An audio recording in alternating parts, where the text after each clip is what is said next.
All right, but John, because of friendship's sake and everything, just let me ask one question of Chuck Connors. You may ask one question May I of ask Chuck you Connors. what other things there are? Well, we could talk about the people who control the leagues and run them, like the league presidents and the commissioner of baseball. Oh, is it Branch Rickey? Branch Rickey, right.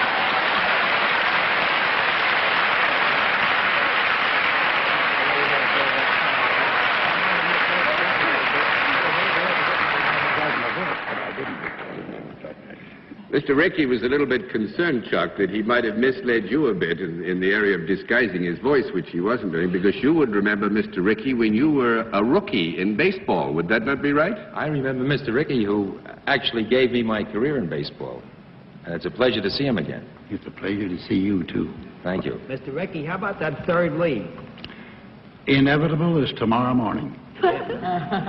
Well, actually, now, Mr. Rickey, the new Continental League, you have 5 cities, I believe. New York, Houston, Denver, Minneapolis, St. Paul, and Toronto, is it? Toronto. Now, you have 3 more places. Have you had any inquiries for the other 3 places in the league? More than we can fill. The embarrassment is in the field of exclusion rather than inclusion. We shall have a very difficult time in choosing the other 3. In fact, we're now laboring hard at the moment to choose a 6th one, which will be announced surely in the next few days. And what is your target date for getting the league underway with a full 1961. Full schedule? Full schedule. 150 some odd games? I that hope. would be. 154 major league schedule. And we're going to have another team in New York. I must say that I'm not as knowledgeable about baseball, for instance, as Bennett is, who's a real fan. But I do think that New York City has lost a good deal since we've wound up with only 1 team. I think we need 2 teams, don't we, Bennett, in New York City? Is The a Giants desperate are doing fine disappointment out to in us. San Francisco. Beg pardon? I said the Giants we're still rooting for the Giants here. I am, anyhow. I'm rooting for the Dodgers. You better, Chuck. Yeah, Pittsburgh beat them today. I think we need to add for the record that Mr. Rickey signed Chuck Connors before he learned to fire a rifle through his foot or any other place to the Dodgers. That's why Chuck is a Dodger. Thank you very much, Mr. Rickey. Wonderful to have you on Washington. Welcome to Good Seats Still Available, a curious little podcast devoted to exploring what used to be in professional sports. Here's your host, Tim Hanlon. Hey, everybody. How are you? My name's Tim Hanlon, and you have come across this little podcast that we like to call Good Seats Still Available, and it is our curious little journey into the world of forgotten sports. That is what used to be in professional sports. I welcome you to the proceedings. I am honored to have you in the listening audience, putting us in your earbuds, the most intimate of audio journeys. I can't thank you enough for allowing us to attempt to entertain you, or at least educate you, or something along. Maybe just cure some boredom. Who knows? For the next number of minutes, we appreciate it. We are segueing back into the sport of baseball, which of course is an endless treasure trove of stories and rich histories and all that kind of stuff. And it's interesting because this week we're actually going to be getting into something. I think it's the first time we've ever done this. But there'll be plenty more, I assure you. An exploration in actually a league that technically never existed. Is, of course, by now, as you know in the show notes, it's called the Continental League. It was called the Continental League, or at least was proposed as such, in the late 1950s. Most people of that era may remember, especially if you were a baseball fan in the New York City area, you will remember that after the end of the 1957 baseball season, not one, but two teams picked up everything that they had and abandoned New York for the West Coast. The siren song of greener pastures, if you will. The New York Giants, certainly in their, at that point, decrepit, was quickly becoming decrepit, stadium known as the Polo Grounds, moving to San Francisco. And, of course, the maybe more famously, the Brooklyn Dodgers, the team that, was always sort of there against the Yankees, occasionally, made it to the summit, but more often wound up not. Ripped the soul out of Brooklyn, of course, by going to Los Angeles. And look, New York didn't necessarily take that sitting down, shall we say. And, to see two teams kind of just ripped apart from the fabric of the New York City metropolitan area. Look, there's plenty of history as to why those things happened, and some of them for good reasons and some of them for questionable ones. But make no mistake, not everybody was happy to see these two teams leave. And arguably, a bunch of the folks in the New York area who were saddened to see these teams leave. In particular, interestingly, some of the board members of the New York Giants, baseball giants, like Joan Whitney Payson, who we'll talk about in our conversation with our guest, Russ Buhite, in a second, very much, along with Robert Wagner, the mayor of New York at the time, said, we got to get a team back here. I mean, to lose two teams, that's 2/3 of baseball, and to have only one team in the biggest metropolitan area in the United States, that in the form of the New York Yankees, dominant and as they may have been, the American League, we got to get at least a National League team back here. Why not? Can't we? And it's an interesting component to a much richer tableau of a story around this idea that was proposed, that came out of a lot of this consternation in New York, but then also with other folks around the country who saw that these two California cities getting franchises wondered, why weren't they also starting to get some kind of love from expansion, knowing in a post-World War, boom time, 1950s going into 1960s, very prosperous time in this country, that they could too also support professional baseball. Places like Minneapolis, St. Paul, places like Dallas, Fort Worth, Denver, and Toronto, Houston, various Buffalo, of course, Atlanta. All teams that named and all cities mentioned as part of this 8-team league that was proposed to launch in 1961 to push and press the issue.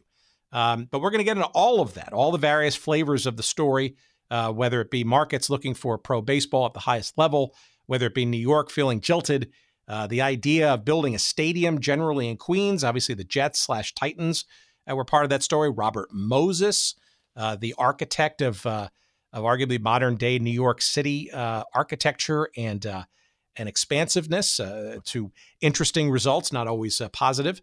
There's a whole bunch of stories related to this. And Russ Buhite is our guest. He is the author of a very interesting book. It's actually a very personal journey called The Continental League, A Personal History.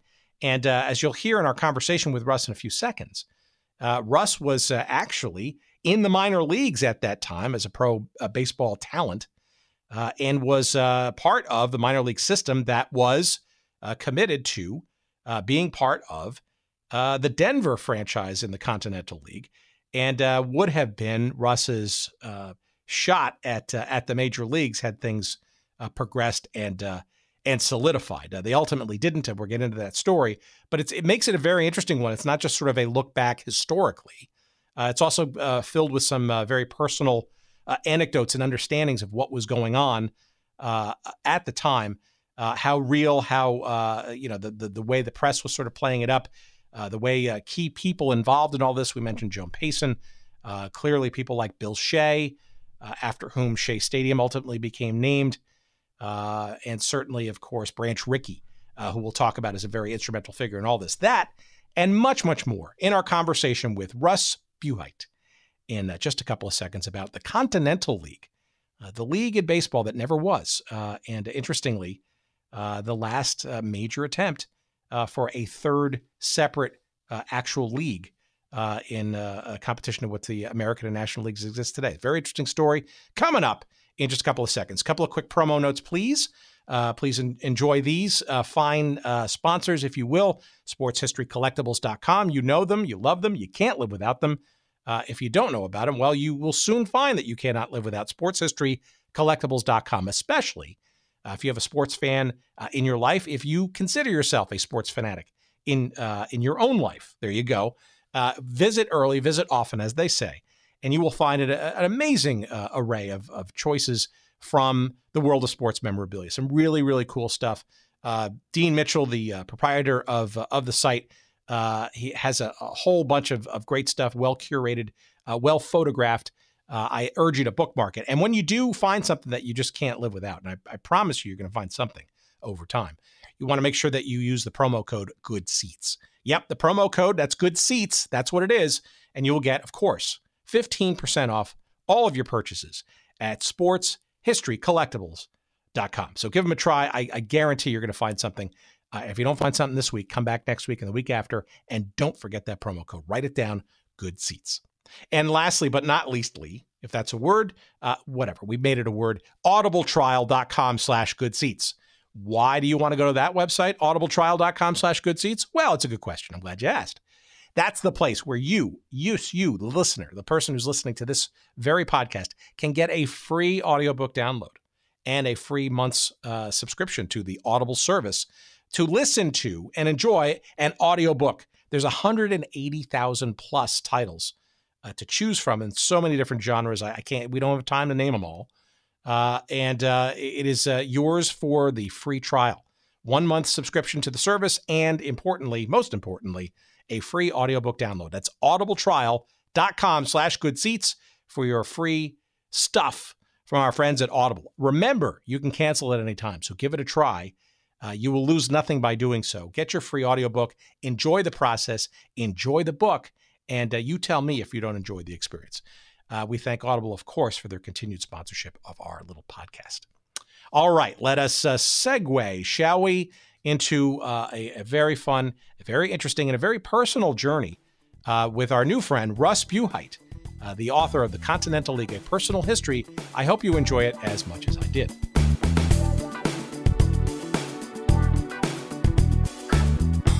Well, I started out as a professional baseball player. I signed with the Giants, New York Giants, in 1957, and signed with the Giants that year, with Baltimore the next year, with Washington the third year. I always tell people that 3 major league organizations saw fit to release me, and it was fine. But I think in those days it was hard to be given a chance to develop. In any case, I signed with the 3 organizations, and then in 1960, when the Continental League came along, they were making contact with players released too soon, or players who had been considered prospects, and contacted me, and I signed with Denver and was assigned to Forest City of the Western Carolina League. We'll follow up on that, because it really is essential to the story of the Continental League. Actually, I signed with Forest City. They contacted me. The owner informed me that I would be, quote unquote, property of Denver, but that he very much wanted me on the ball club there. And so I signed. So I played 57, 58, I was released by the Orioles. 59 was with Washington in the Florida State League. And then after Washington released me, I signed with the Continental League in the Player Development League, the Western Carolina League. Now, in times that I've talked a little bit about the Continental League, I point out that one of the reasons that it was important was that it was important to me personally. I thought, well, I had given this game a chance, and this is going to be a serious chance, because players from the Western Carolina League almost certainly would stock a major league club in the Continental League. And so it was important to me, and I had a very good year. in 1960. But I had a good year, but I could see a lot of things happening, could see the undercutting of the league.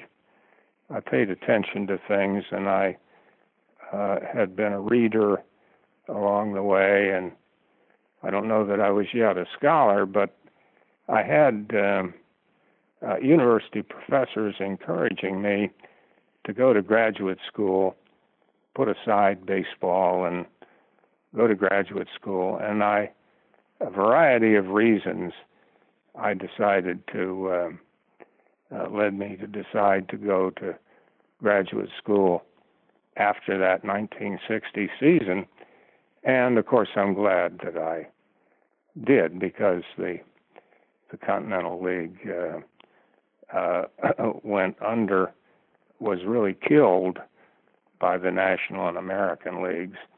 And if I hadn't gone to graduate school, and I did, the chances there of my good experiences in academia would have been more limited than they were. So that's kind of a quick history. Oh, that's very interesting. Wow, so many things to unpack there. But let's start with the sort of, I guess, the minor league experience, right? So these minor leagues, right? So we know certainly how sort of the minor leagues, plural, sort of exist today. There's a bunch of independent ones, and obviously ones that are deeply and exclusively rooted with the major league clubs. But as you were considering or being told that the Continental League was and Denver was your future, how was the minor league system sort of apportioned, so to speak? Because you're mentioning Baltimore and Washington, obviously the minor league franchises associated with those. But where is the talent pool and the alliances for a new Continental League that didn't really even exist yet? How was that even happening? Well, that's the thing.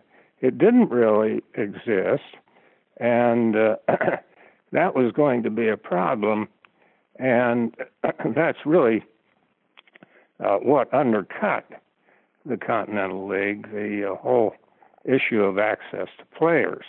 But what they did at the beginning, Branch Rickey, who, of course, had spent his entire life in baseball, built the farm systems in St. Louis and in Brooklyn, and then got the one started in Pittsburgh. Branch Rickey knew about acquiring players and how to build a good roster of players over a period of time, and what he wanted to do, he became the president of the Continental League, as you probably know.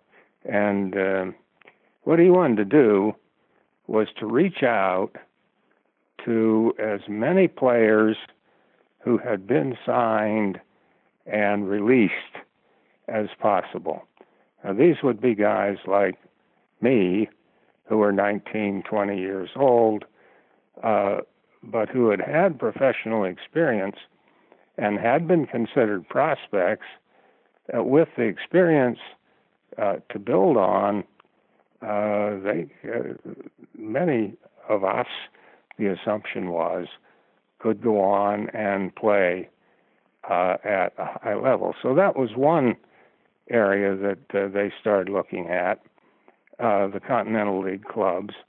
But another was college players, the belief that there would be an accelerated schedule for development of college players.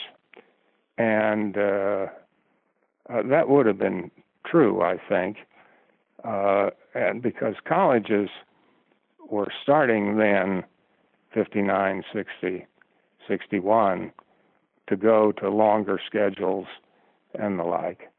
But then also, they were going to look to guys who had 8, 10, 12 years of professional experience, high minor leaguers, who had been released or who had given up the game,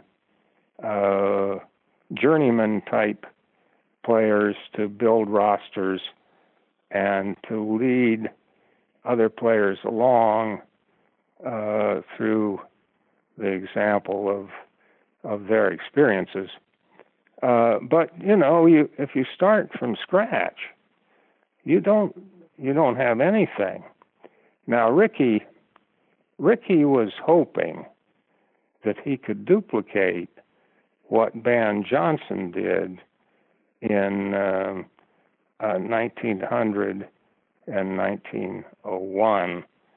Van Johnson started the American League, and as he did, they were going to have a serious problem getting players.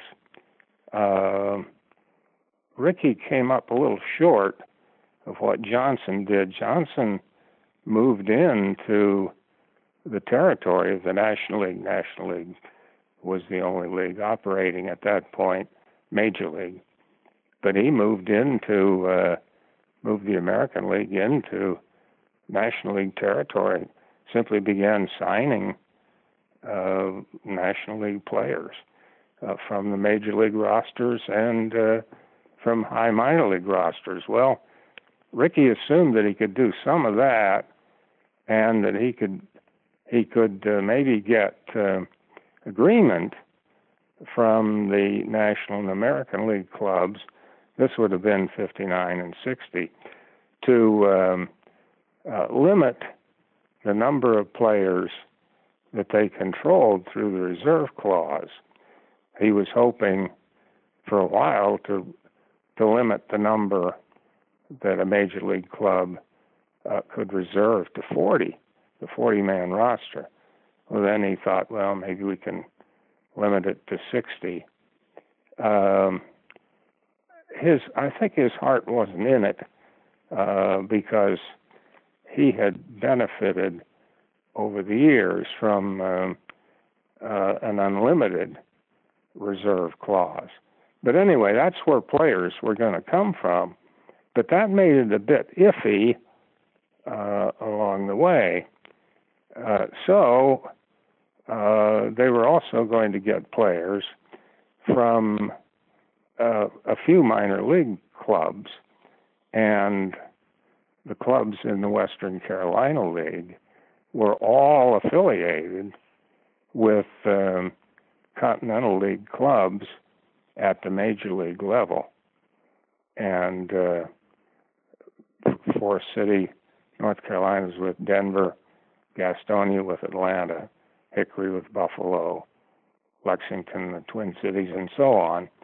And the idea was to develop players. Well, my belief, and on reflection and looking at it carefully, certainly in this book, but prior to that as well, there was probably enough talent in the Western Carolina League to stock one major league club for the Continental League at the major league level, but not enough for 7 more.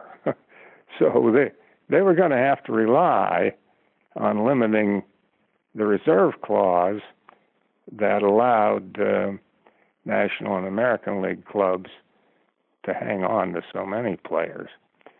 Now, going back to the American League model, when they started in 1900 and 01, very soon the National League back then saw that they were going to have to come to peace with this new organization. So they signed a new national agreement very soon. I think it was 1903 that the new national agreement came into existence and codified items that were in the interests of the American League clubs, but also the National League clubs. But the player access or player development was going to be a major issue for Rickey and the Continental League, and they certainly realized it. It made the Western Carolina League quite a good league, and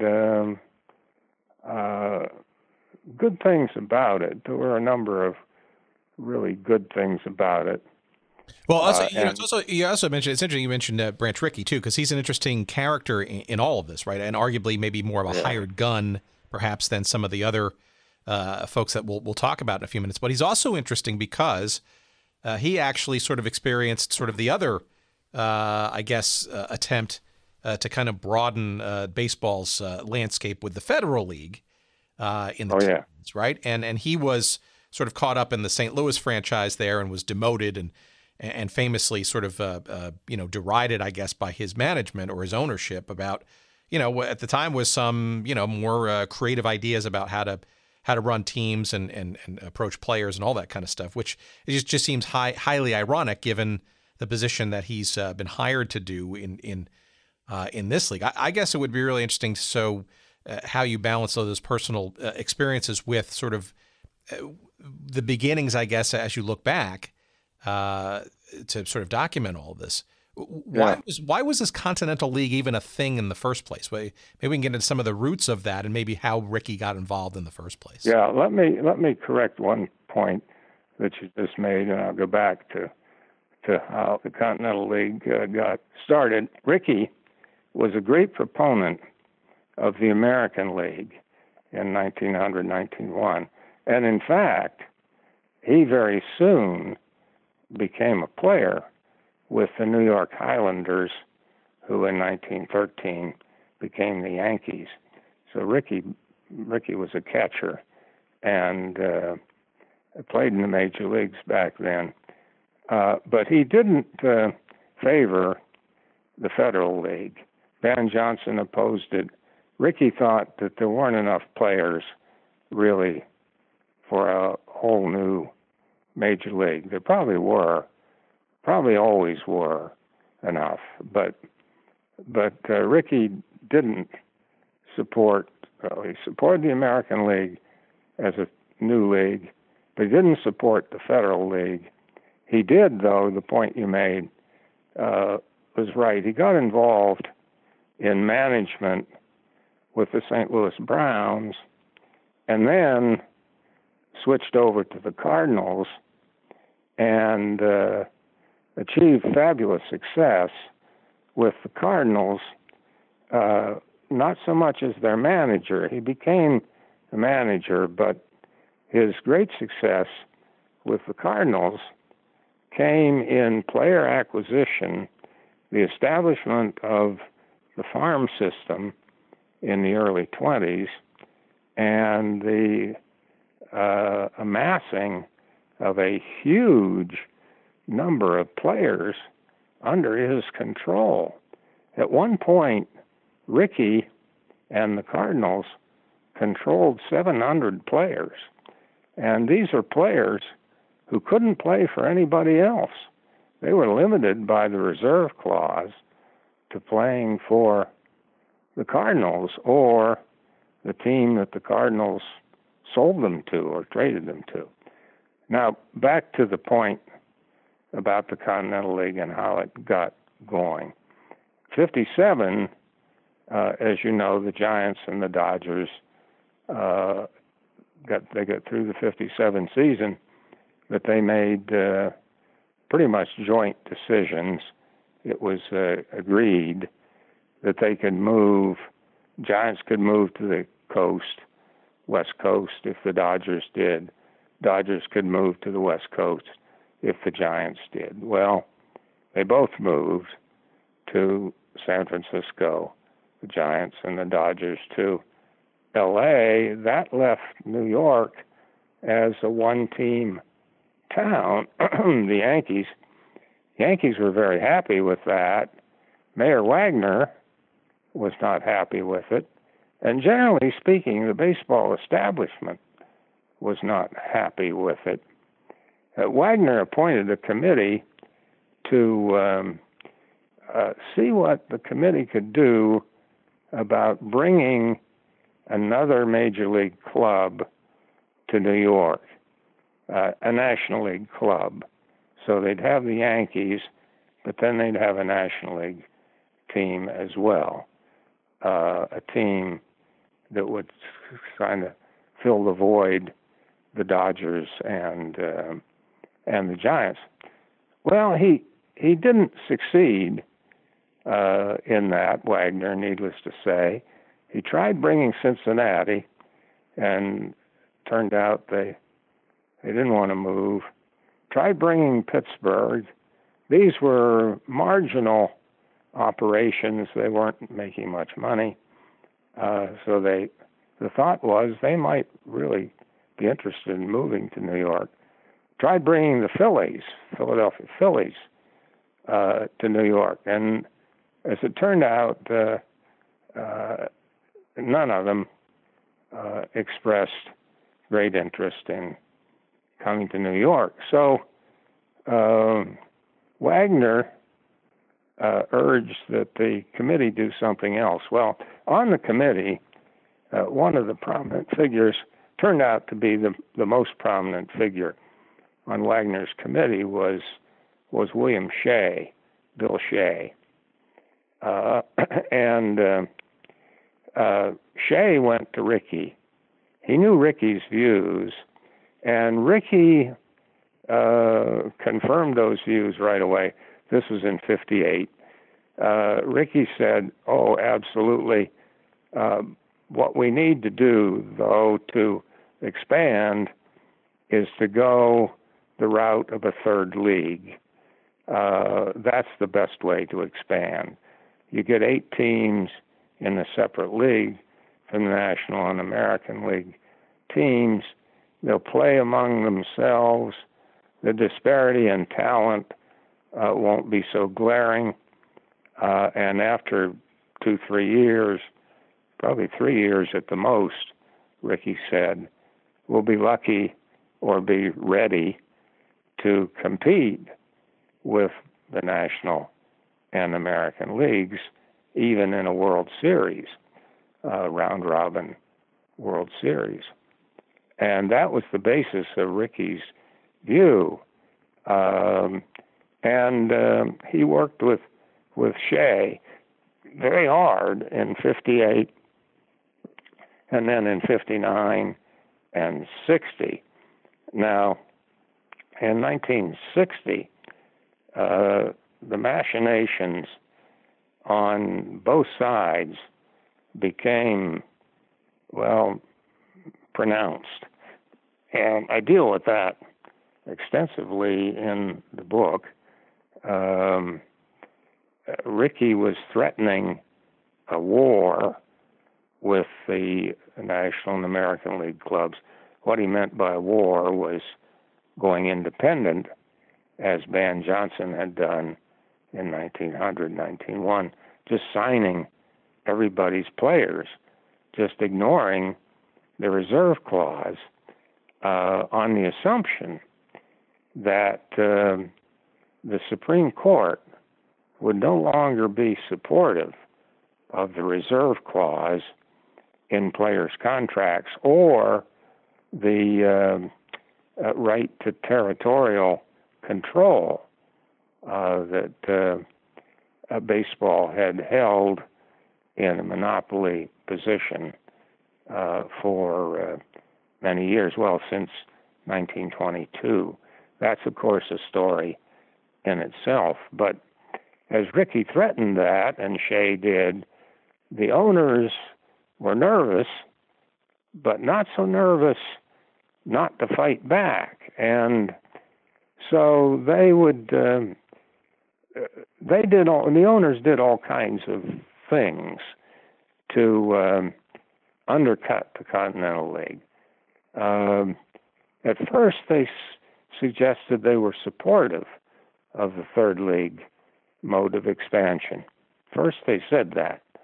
But then they started hinting, well, maybe we could expand the National and American Leagues by a couple of teams each. So we'll give Minneapolis-St. Paul a team, and then we'll move an expansion team into Washington. We'll put an expansion team in Houston. They began talking like this. Well, even the owners who quickly got on board as owners of franchises in the Continental League, these were people with lots of money and well-positioned.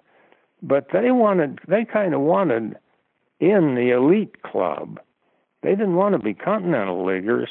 They wanted to be National and American Leaguers if they could be. And so they began to be undercut in this way. So in many respects, this is an attempt by a group of men, right, well-moneyed men, to essentially, I guess, force expansion, either through traditional means or increasingly, I guess, as time wore on, maybe non-traditional means. And this, by the way, this sounds like a very familiar theme that we've experienced in some of our other conversations over the last year plus with this silly little podcast, right? So the American Football League's arrival, right, against the NFL, not too dissimilar. And frankly, the 1970s with the ABA and the WHA, it's almost sort of a recurring theme of, geez, there are places in this country, and baseball certainly at the crux of it at that point, right, where baseball as a market, as an opportunity, as a business, fertile markets that for whatever reasons are not being satiated or satisfied or even attempted. Perhaps it's time to take the things in our own hands and maybe force the issue, so to speak. So it almost feels like it's a very, very strong theme to all of this, no? Yes, very much so. And I suggest in the book, in fact, I have a major component of the book towards the end, that the Continental Leaguers could have learned a lot from the American Football League experience, but they didn't.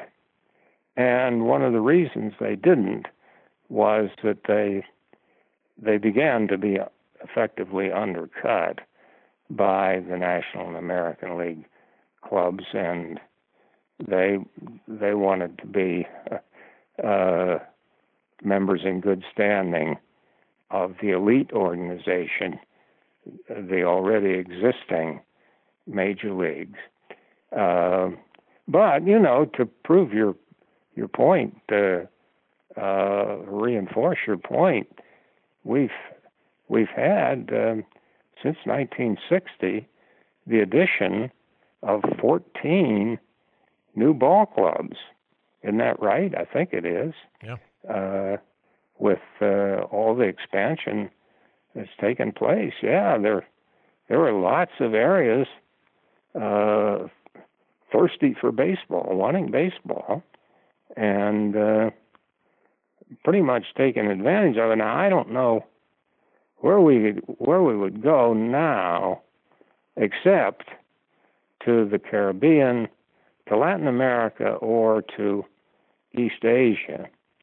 And there seems to be currently emphasis on East Asia in particular. Well, I think you could also make the argument that there are a few franchises that exist now that could probably be better placed elsewhere. But that's for another podcast, another hot take podcast. But so let's circle around that. So July 59 or so, this league is formally announced, and maybe you can delve into some of these gentlemen and these markets that were discussed. You mentioned the AFL. I mean, Denver, obviously the team that you were promised to. Bob Howsam, right, who's also the owner, I guess, at the time of the Broncos of the AFL. You'd think that he would have some kind of sort of commonality, but maybe you can give some sense as sort of this sort of gang of individuals here who were rustled together, shall we say, to bring this Continental League some gravitas, some money, and a real shot, at least in the press and in the public's mind. Well, they were not only people of means, but substantial people intellectually. You mentioned Hausen, of course, at Denver, but Bill Shea was going to play a role with the New York ball club for sure. Bill Shea was a man of multi-talent, really a good driving figure with the Continental League. The Atlanta Ball Club, that was a kind of a late addition. 5 clubs came into existence quickly, and then they added 3 more in the last part of 59, I guess, from the middle of 59 on. Yeah, and for our persnickety audience, that's Denver, that's Houston, that's Minneapolis, St. Paul, that's New York City, of course, which we'll get into a little bit deeper because that's obviously a very influential story there, and Toronto with Jack Kent Cooke. Oh, yes, and you're mentioning the 2 that sort of, or the 3 actually, that sort of came about afterwards as the 59 and 60 came about, which was Atlanta, Dallas, Fort Worth, and then Buffalo in the early part of 1960. Yes. And it's incidentally, based on your comment a few minutes ago, Buffalo is the only one of these cities that does not currently have a major league team. That's right, isn't it? I think. I think all the rest. That's correct. No, do. Yeah. But so it seems like these guys were, and I say guys, right, because the New York City one was obviously led by a very powerful and baseball mad woman, which we'll get to in a second. But Jack Kent Cooke, right? This is a guy in Toronto, or rather on Toronto franchise, right? This is a person who, was part of the later founding of things like the Washington Redskins and the NFL and the Lakers in Los Angeles and the Kings and the LA Wolves and the United Soccer Association and the Fabulous Forum and the Bob Houseman in Denver. You've got somebody like Wheelock Whitney in Minneapolis, St. Paul, who was arguably one of the great builders of and expanders of franchises in the NHL. And was a part owner with the North Stars, a previous conversation we've had on this show, and the Vikings of the NFL, right? So it seems like these folks are not naive by any means, right? In terms of their funding prowesses and their ability to maybe architect some quicker vision, shall we say, towards baseball's needed, arguably, expansion. Yeah, no, I think that's right, and baseball, the National and American League people played it well in the summer of 1960 and got to Shea. They got to the different owners in one way or another to get them to kind of turn and to then endorse the existing league way to expand, but you're right. These were powerful people, wealthy people, and Rickey. Well, they all agreed to this as the league was forming. They agreed that there would be a penalty if any of them defected. I think the penalty was $2.5 million. Well, in 1959-60, that's a significant penalty. That's the equivalent of probably $20 million or close to it now.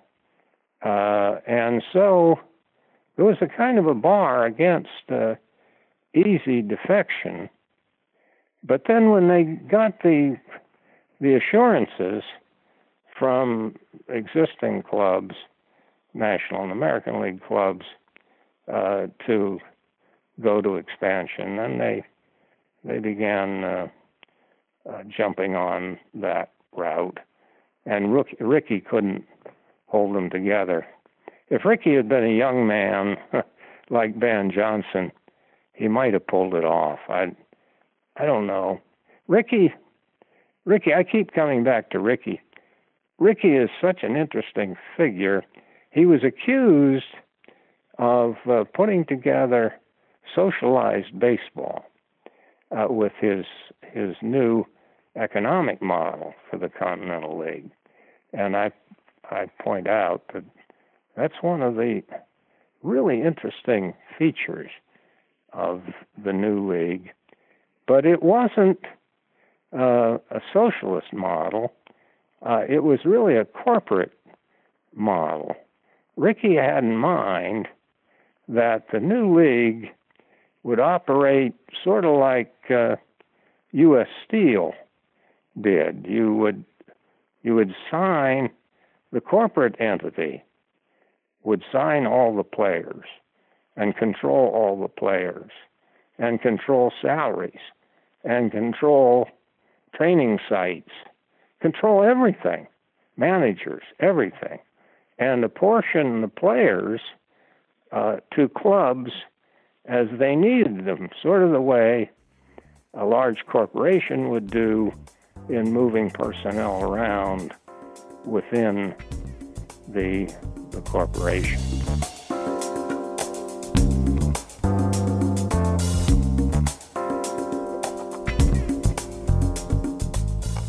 All right, just when it was getting interesting, let's bring this to a grinding halt, shall we? Just kidding. We got to pay the bills around here, and our friends at Audible have been very helpful in attempting to allow us to pay some of those bills, and we want to call them out now and remind you that a free audiobook download is yours for the taking, and also a free 1-month subscription to the service of Audible at audibletrial.com/goodseats. Again, audibletrial.com/goodseats for your free 1-month trial of the Audible service, and most interestingly, a free audiobook download for you to enjoy. 180,000 titles and growing every day to choose from, and there's absolutely no excuse to not find at least one title amongst that cavernous selection available to you that you won't find to be enjoyable and good for the soul, including a couple of books that might be interesting to our audience. And yes, some new ones, frankly, that I'm finally listening to. One that I'm listening to right now is by Carson Cunningham. It's narrated by Paul Bamer, and it's called Underbelly Hoops, Adventures in the CBA, a.k.a. the Crazy Basketball Association, which is really, of course, about the Continental Basketball Association, which for many years was sort of this ragtag minor league of the NBA. And it's a book I'm about 2 chapters into right now, and hopefully maybe a guest will get for a future episode. Also, in my queue, next up, is another guest that I'd like to get, and her book that she wrote is also narrated by her. Her name is Jeannie Buss, and of course, Jeannie is the daughter of Jerry Buss, of course, the wildly successful founder of the Los Angeles Lakers and the LA Forum, and Jeannie is clearly today the brains behind the Los Angeles Lakers today.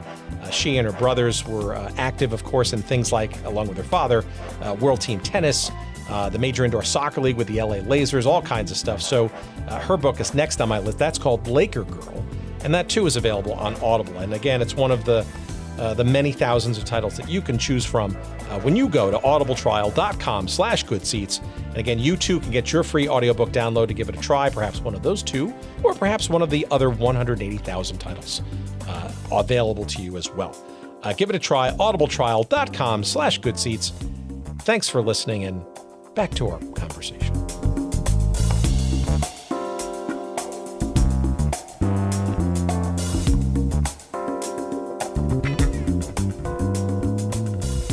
This is something that keeps coming back again and again as well, right? Which is this notion of when owners and or investors, right, come into something new and they sort of put together a structure, right? There's this tension between, shall we say, central ownership and or control, right? More of like a versus the more unfettered and more independent franchise model, right? Where, folks have a little bit more or a lot more latitude. And, a lot of the tension sort of comes around, okay, what am I investing in here? Am I going to be able to run my own team the way I want to and get the price of my franchise as high and as possible and valuable as possible?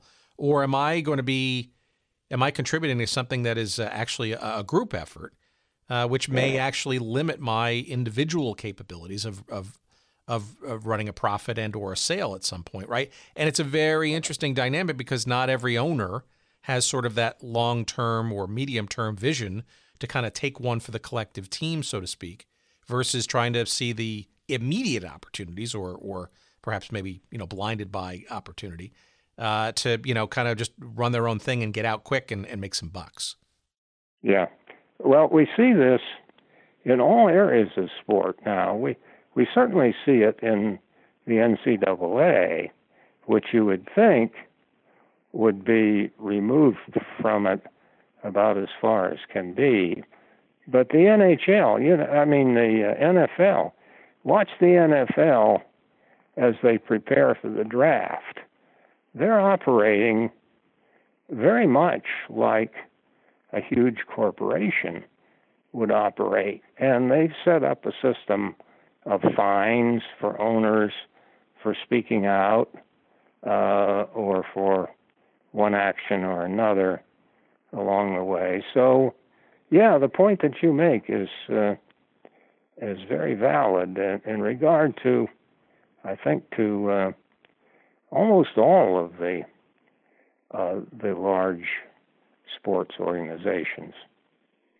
Well, it doesn't seem like the rules that were sort of put in place, and I'm guessing Shea and Rickey were sort of instrumental in sort of crafting these, right? Where owners basically had to agree to pay a certain amount of money to sort of, $50,000, I guess, to sort of have a place in the league, and then commit an investment, a capital of, I think it was $2.5 million, not including any potential stadium costs, and having even some seating capacity. 35,000, I guess, was sort of the minimum. So those seem to me kind of, I don't know, understandable rules by which all of we new potential owners can sort of play by. How much of that is socialism and corporation versus just simply good rules to kind of, get everybody in the same room? I don't know. Sure. And you can't have anarchy in any sort of system. You got to make it work somehow. And but I was just suggesting in my prior comment that it's not exactly right to call Rickey a socialist in what he's trying to do with baseball in 1959 and 60. It's interesting, though. I saw this in the Western Carolina League. Players, it just didn't operate like other minor leagues. It was very clear that, at least at the beginning, Bert Schotten and Al Todd were evaluating players, and players were apportioned according to what Rickey thought were the needs of given ball clubs. Players signed out of college. Rickey had this, I think his most recent signee was Dick Groat from Duke, but he had this notion that you could bring in college players. Well, he had brought in Johnny and Eddie O'Brien from Seattle to Pittsburgh as well, the O'Brien twins. But Rickey thought, you get these college players, they're smart, they know how to live and know how to play, they've had enough experience. He got a couple players for us that way, one from Pfeiffer College, a guy who had been a pitcher at Pfeiffer College, and then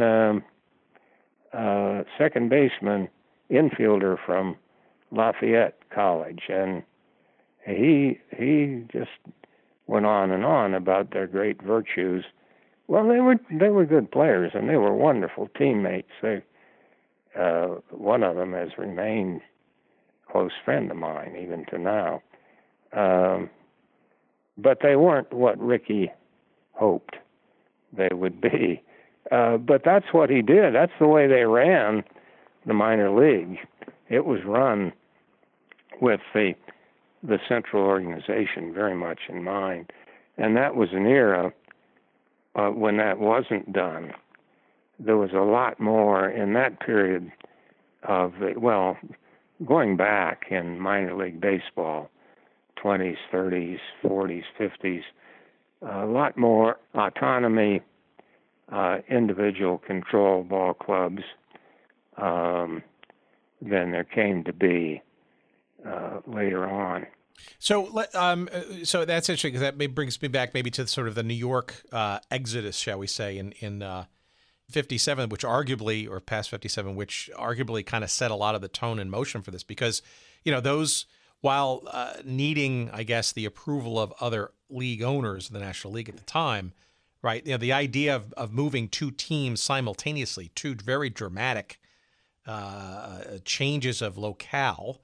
And going 3,000 miles away to establish basically new. I mean, that feels autonomous to me, right? And arguably, it maybe even sets some of the seeds for trying to centralize some of the ownership and the control in the years that follow. But maybe we could talk about sort of the Giants in particular and a woman by the name of Joan Payson, because it seems to me that that she is also a very interesting and influential figure in all of this. Not only in addition to Branch Rickey and to Shea, because she's kind of the one that that kind of maybe pushed sort of the New York story maybe to the front of the conversation, perhaps. No?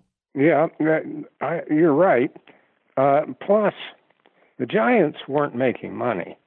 The Giants were known as a fairly poor franchise in the late 50s. And the Dodgers were certainly not all that Walter O'Malley thought they could be. But the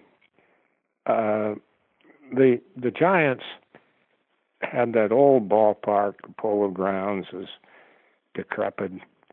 I guess you could say the same about Ebbets Field. But the ballpark that the Giants played in was really not satisfactory. And something needed to happen, whether they could have their situation improved or not. Nowadays, I guess you just build a new Yankee Stadium. If you need it, you just build it.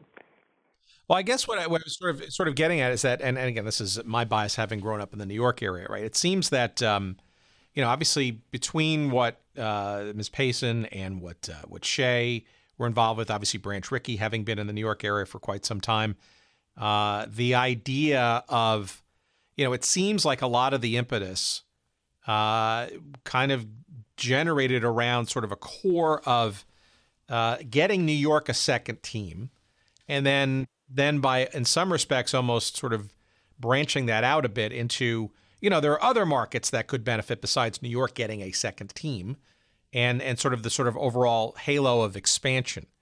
It just feels to me that the whole New York thing, and maybe this is having grown up as a kid being a nominal Mets fan, is a sort of a, with Shea Stadium, obviously named after Bill Shea, and all the sort of things behind it. It almost feels like that once, and you mentioned it earlier, maybe we get some more detail, once the American and National League started to kind of budge, I guess, in terms of maybe starting to drip out plans for expansion, maybe a little bit faster than was prior to the announcement of this Continental League.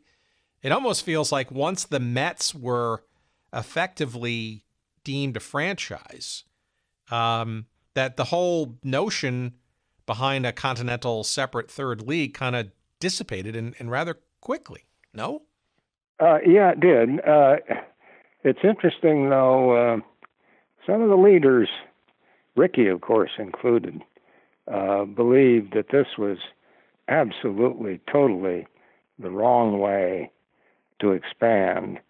Rickey said to everybody who would listen, these people are not your friends.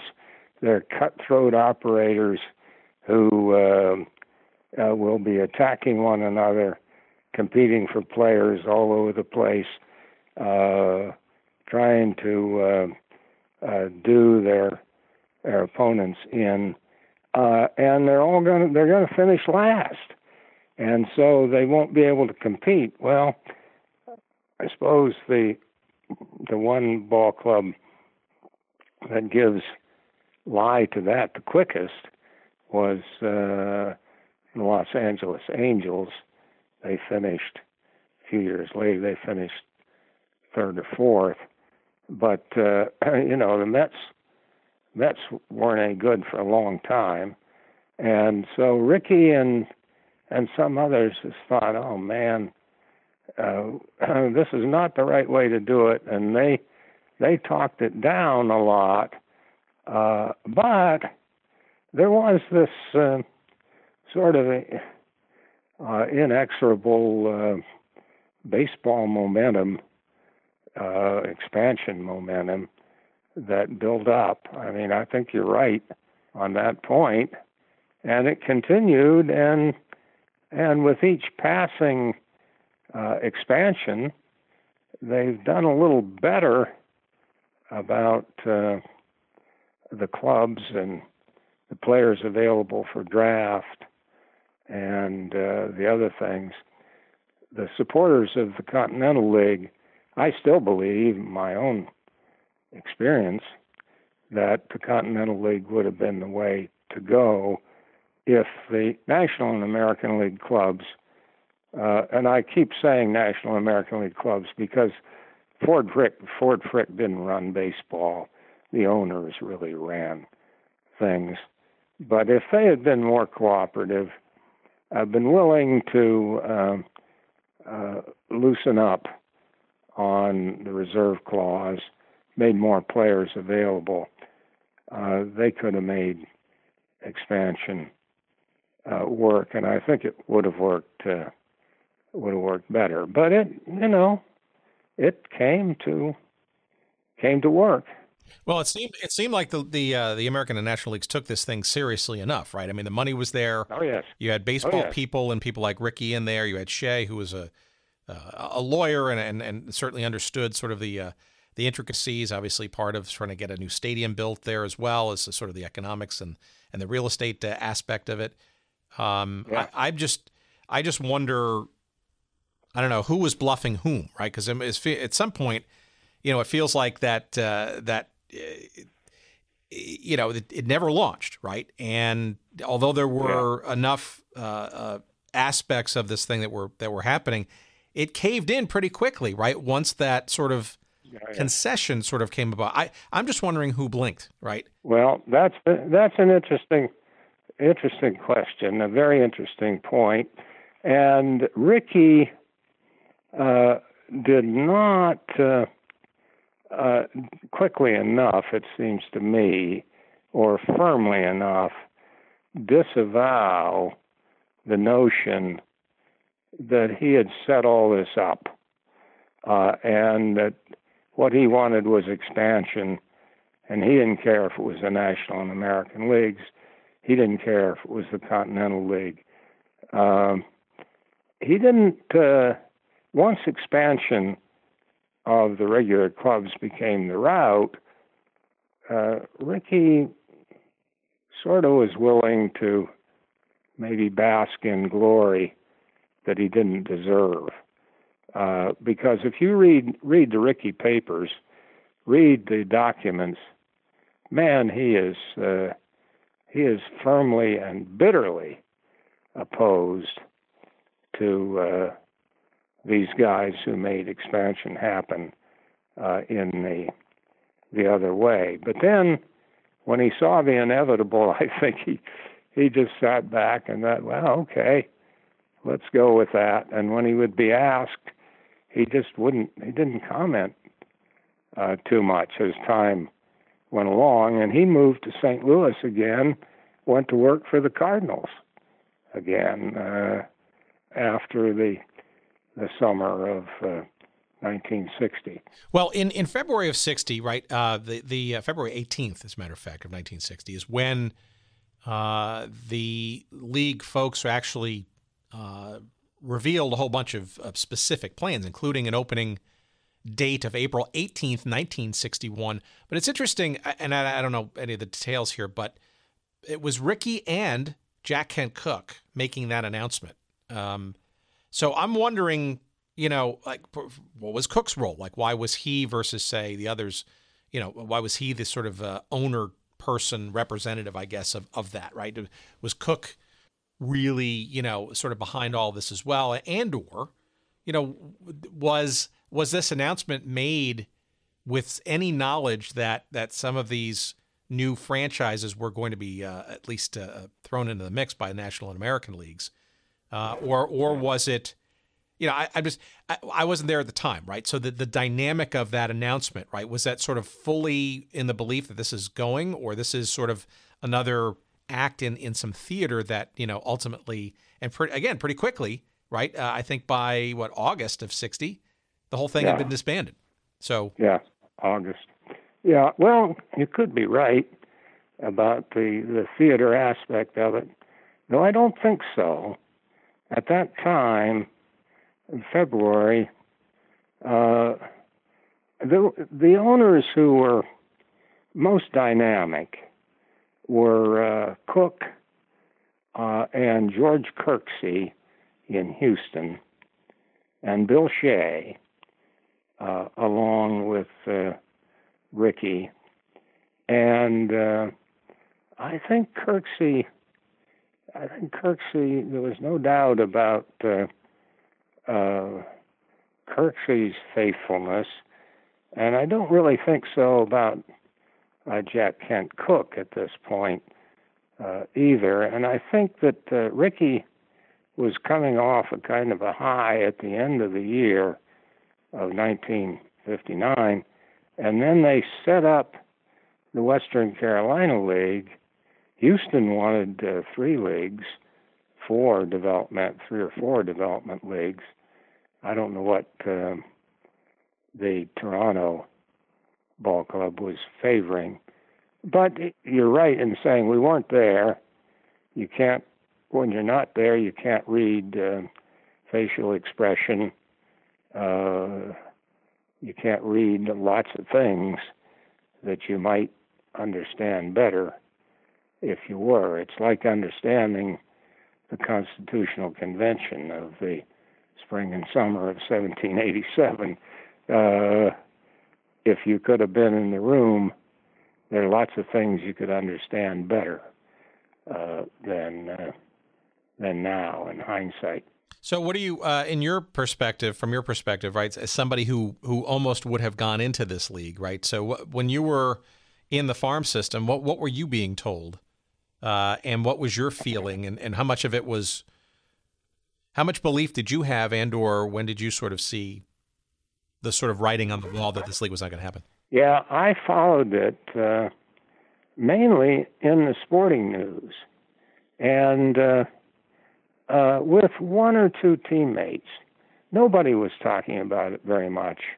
They were interested in the league continuing to function.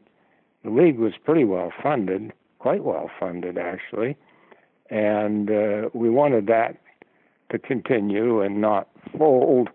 So many leagues were folding, minor leagues in those days, and we didn't want that to happen. But I was looking at it a little bit differently than most people. I thought that this held out a real opportunity for me and maybe some of my teammates. Some of my teammates maybe even better than me. But I certainly found it where I think lots of guys didn't, and across the league they didn't. But I would say by mid-July, by July 20th, 22nd, 23rd, one of the dates along in there, it looked to me like the Continental League was going to fold. That is, the Major League operation was going to be undercut. And I remember that pretty well because I talked with the owner. The owner of the ball club in Forest City was a good guy. He liked to drink a little. And I never hesitated to talk to him about things, ask him questions about different things. And I think I got a pretty good scoop from him that there wasn't much chance of the Continental League itself becoming a major league in 61 and 62 and on. Though I think he believed, and it was true, of course, that the Western Carolina League was going to continue. He was pretty bullish on the Western Carolina League. Now I remember that pretty distinctly. But other than those things, been a long time ago. A lot of other things happened in my life, but that's kind of the way I remember it. Well, look, if the Continental League had actually happened, though, do you think, and assuming your play was decent enough to get a look, you think you would have played the next year in Denver? Well, here's the question. Here's the issue. The next year, it would have had to operate.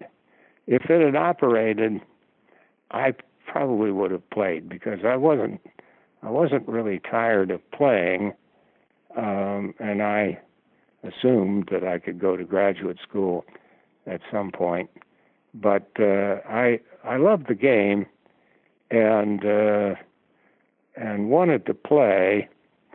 If the Denver Ball Club of the Continental League didn't operate as a Continental League club, all the players, including myself, were under the control of the Tigers, Detroit, who had the general working agreement with Denver of the American Association.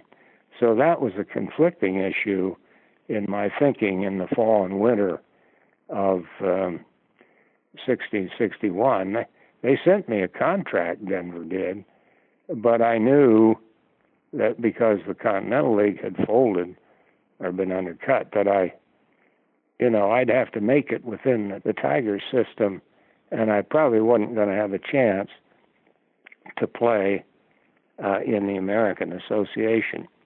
Now, I learned in going through the Rickey papers and looking at all the evaluations of players, in my own case, I received pluses for running speed, pluses for strength of throwing arm, pluses for fielding, but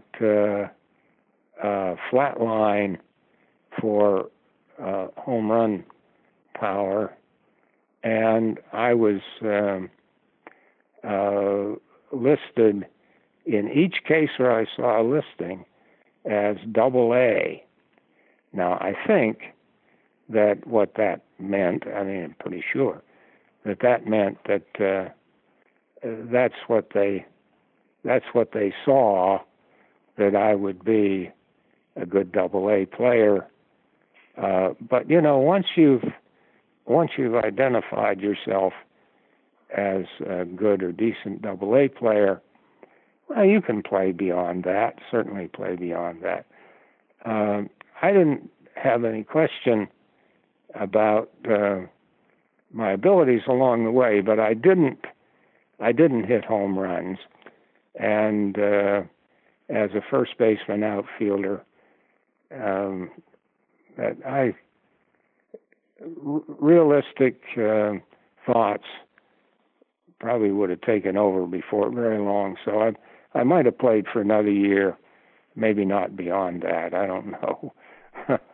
But that double A, that's interesting. When I look at it now from the perspective of a nearly 50-year academic career, well, I could have been a double A ball player and had a life of maybe managing in the minor leagues and riding buses and doing this and doing that. That would have been it.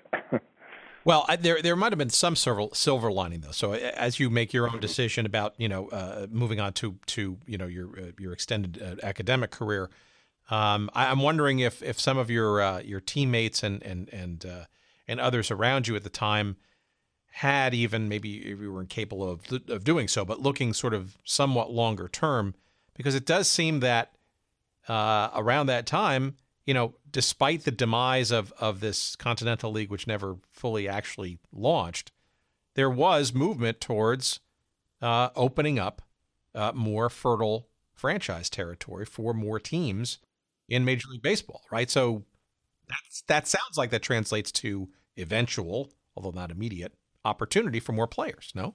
Yeah. Well, I tell you, I know I could play first base better than Marv Throneberry. I couldn't. Many people could have. I couldn't have hit the home runs that Throneberry hit, though. The great story, my favorite story about Throneberry, he hit a triple one night. Casey Stengel was coaching at third base. I think he was, but Throneberry was called out for missing second base, and Stengel reminded him that he had missed first base too in circling the bases. I wouldn't have done that. I knew how to touch them all in the times that I did it. So yeah, it's interesting. There were ball clubs available, and there would have been some chances. Yeah, would have been. But so much depends on how well you play at a given time, how you show up at a given time. You make the most of the opportunities that exist. I saw so many guys over the years who were talented. I mean, talented beyond belief, who just couldn't play. They didn't know how to play, or they just couldn't play. On the other hand, I've seen so many players over the years who had just marginal ability, but who they made themselves great players. Dick Groat, for instance. Dick Groat couldn't run, he couldn't throw, but he was an outstanding major league shortstop. David Eckstein, who most recently played for the Angels and the Cardinals, he didn't have major league ability, but he certainly showed it. Pete Rose couldn't run very well. Pete Rose didn't have a very good arm. He could certainly hit, and proved himself in that sense. But you can go through the histories of Major League Baseball and identify just lots of players who might not have been great on the ability side, but showed up well enough, showed that they could play, got a chance, and had good long careers. So a lot depends, I suppose, on maybe what we call intangibles. You think? I think so.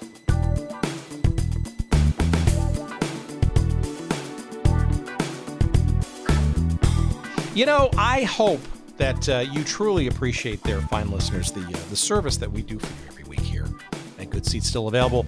If you are not benefiting and taking advantage of all this knowledge about sports history, and forgotten sports history at that, such as our conversation with Russ about the Continental League and its importance, and for people who don't know about it, and the importance of what it represented and put into motion when you go to cocktail parties, or you're on the golf course with the buddies, or you're sitting on the sideline watching your kid's soccer game and you're trying to come up with some interesting chatter to get through the game and the weather perhaps on the sidelines. These are tidbits of great value, and I hope you're using them wisely in your conversations and your exploration of discussions with various people in your daily lives. I hope that you're finding this stuff as interesting as I do. I find it fascinating, and I know a certain segment of you out there in listener land do as well. I know this because you are very kind to send us some notes and some tweets and some emails and all that kind of stuff, and we appreciate that. We also appreciate you doing that on our website at goodseatsstillavailable.com, of course, where you can search up this episode with Russ Buhite, and also when you find that episode, you can click on some links there. You see some great photography that we unearthed about the Continental League and its positioning and all the various people involved. And of course, you can find the link to the book, The Continental League, A Personal History. It is published by our friends at the University of Nebraska Press. And by buying the book or clicking through that link on our website at goodseatsstillavailable.com, you will, of course, give us a little financial love, a few shekels, if you will. And that's a good thing for us because that helps defray some of the costs for getting this silly little podcast out there and into the ether and into your earbuds. So we appreciate you doing that. And while you're at goodseatsstillavailable.com, make sure that you also click around to find out our various social media places where you can follow us during the course of your day. We'd like to put out imagery and tout what's going on this week in the show. People tweet at us, and we certainly like to respond, and we appreciate you doing that. So at Twitter, you want to find us at Good Seats Still. On Instagram, you'll find us at Good Seats Still Available. And you will also find a little Facebook page devoted to our show as well. As long as we decide to stay on Facebook, who knows? It's a day-to-day proposition, but for all intents and purposes, we're still there now. You'll find us there too. And again, of course, you know the website. Feel free to visit us early and often, send us some email, etc. Lots more good stuff coming up in the weeks and months to come. Again, we appreciate your responses to the show. We're overwhelmed.